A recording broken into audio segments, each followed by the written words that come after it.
Welcome to this edition of The Osho Street with me, your host, Margaret Mukaveni. Today, our topic of discussion, I would like us to look at your relationship with community and how your health and safety implementation affects your relationship with the community, especially where your company is located. This is something very important in your organization. Having a very good relationship with your community is something very, very key. Some employers or some companies have gone as far as even conducting corporate social responsibility activities in the different workplaces or in the different communities where their companies are located. Health and safety is something very important. It will help you build a very good community relationship. How? If you are an employer and you are maybe doing a construction of a building, any structure, putting up any structure, if you have good health and safety implementations or good health and safety practices, for example, first things for starters, if you're doing any construction of any structure, you should put up a fence.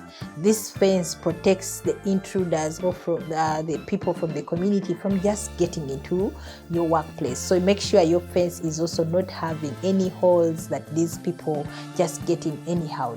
In the community, we have children that are under 18 that always want to know what happens inside there. Even the adults also always want to know what happens there. So when you put up, let's say, a fence, it helps you to protect these people from those hazards that are in that workplace or in that construction site. Also, it protects them from other hazards that are in the workplace, for example, the falling hazards, the falling objects, and other hazards that are in that workplace. Because the people from the community, they're always inquisitive. So to avoid these hazards from affecting them, you put up a fence. Also, the people or the workers that come from the community, when you protect them and make sure they're in good condition, you've taken good care of them, they come to work with all their hands, their bodies, their other body parts, and they go back home with all their body parts, the community will be very happy with you. But now let's take an example.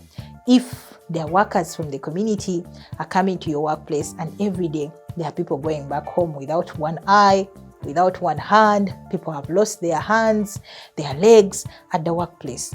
Do you think the community will be very happy with you? No.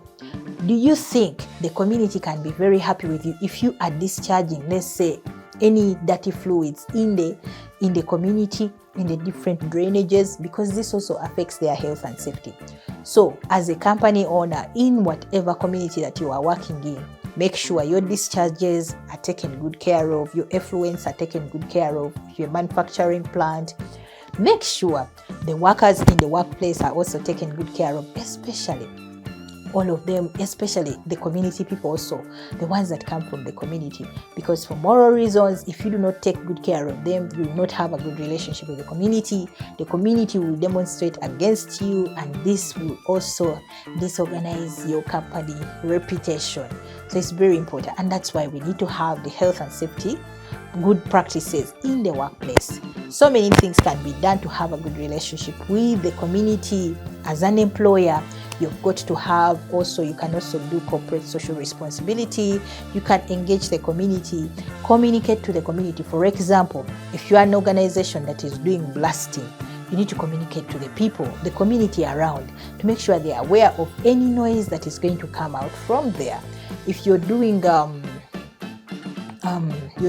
let's say, construction of roads, you need to communicate to the community, do dust suppression to make sure the people in the community, their activities are not disrupted by the dust that is produced from the construction activities, and so many other things that can be done. Well, we cannot expound everything here, but for more information, reach out to us through our Osho Street YouTube channel and also contact us through our contacts below with me, your host, Margaret Mukaveni. Stay safe.